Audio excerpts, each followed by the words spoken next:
It's Monday the 25th of September.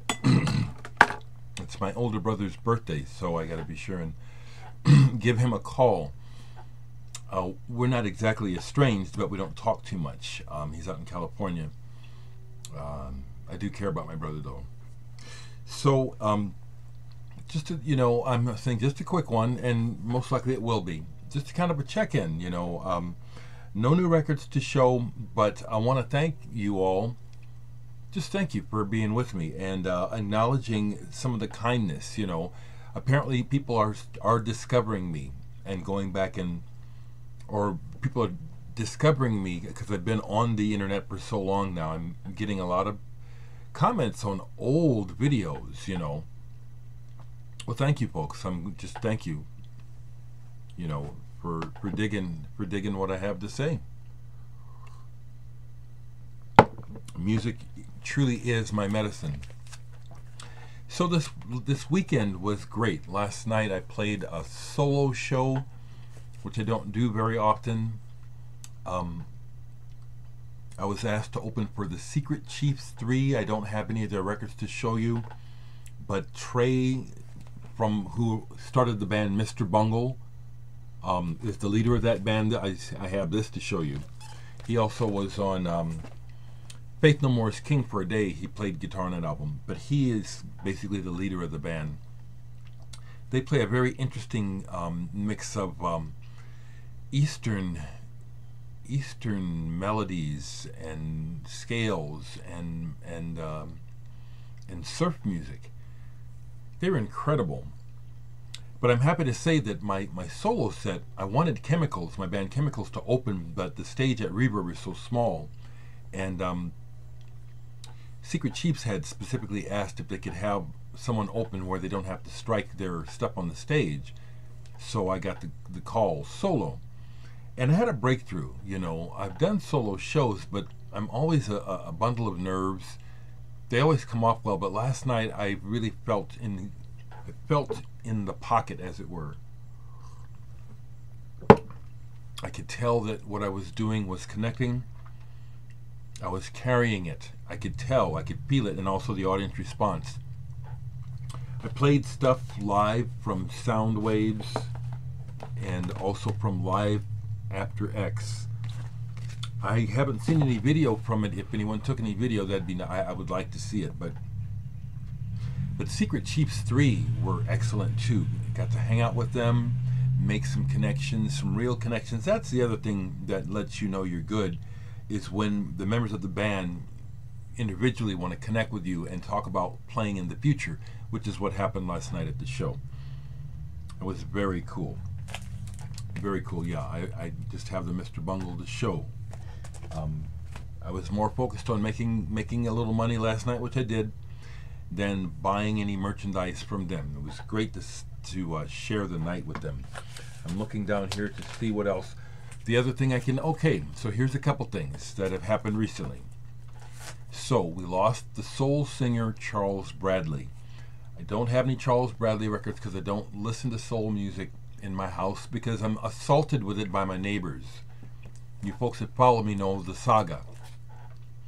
But rest in peace, Charles. The personal connection I have is that 2 years ago I played at a festival in Lincoln, Nebraska called Lincoln Calling with Icky Blossoms, and Charles Bradley was supposed to be one of the headliners, and he had to cancel.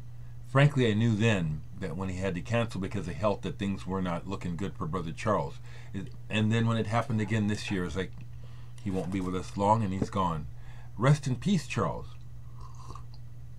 The other thing I want to say is that I am happy that Charles got to experience some of the limelight before he died. He had to wait a long time, but he got a piece of the action before he died. Someone whose death affects me a little more, honestly, I just learned yesterday that one of the early and most powerful lead singers of the band Corrosion of Conformity, Eric Ike, died. This guy right here. Corrosion of Conformity to me is soul music. It's soul music to me. I feel this music so strongly. And Eric, this album, Corrosion of Conformity, I think this is the second pressing. This is an early pressing, I know that. Do I have the insert? As you know, yes, the insert. I have the original insert. I used to have a big punk rock collection and sold a ton. And this is one of the survivors because it speaks to me personally so strongly. If I can surmise this from how I read of his death, it sounds to me like Eric probably was not in good health and probably not in a good situation.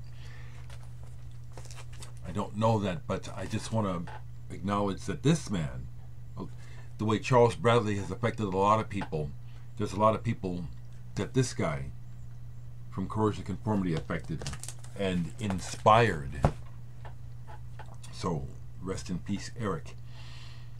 I don't want to go too much longer. I have a bunch of stuff to do. Here in Omaha, like many large cities, they have yearly awards for things like arts and entertainment. Here in Omaha, the Omaha Arts and Entertainment Awards nominees were announced yesterday. I went to the ceremony. I was, a little birdie told me to go. Okay, I'll put it like that. And I was pleasantly surprised to receive 3 nominations. My band Chemicals, who are the current holders of the Best Progressive Act in Omaha, we won this year. We were nominated again. Excuse me. For the first time in Omaha, punk rock is being acknowledged by the Omaha Entertainment Arts Awards. You know, it's a shame that it took them so long. We've had a vibrant punk rock scene here in Omaha, steady since the 80s, connected internationally. Well, my band RAF, we're veterans of the scene. We've been around for 32 years. We got nominated. The band doesn't care about stuff like that, at all. We don't play for recognition. If anything, the actual stance of the band is more anti-award than anything. But does it feel good to be recognized for being good at what you do? I'll say for me that it does. It sure does. So I appreciate that. And the big surprise for me, I was not expecting this. 2 years ago I was nominated. I didn't win. But once again this year I've been nominated for Artist of the Year here in Omaha. I just appreciate that. I'm not expecting it. I do a lot of stuff. And a lot of stuff that I do is underground. As far as I'm not courting the mainstream media here in Omaha at all. A lot of what is mainstream entertainment in Omaha, I think is shit. I love the people, but so much of what the mainstream mediocre masses like is so stereotypical and predictable, and that's the exact opposite of what I'm trying to be. So I'm pleased that what I do is so potent or so strong that even the mainstream media in Omaha has to take notice. If I said something that offends someone, man, that is just too fucking bad. It's like the other thing that needs to be said is like we live in the age of immaturity, stupidity, and lack of objectivity. If I can't express my opinion without being pilloried, that's just really a shame, and that's what happens these days. Someone speaks an opinion, and it's just an opinion. They're not saying facts, and they get trashed. It's like, that's just so ridiculous. So, and along those lines, there's nothing for me to say about the madness going on in regards to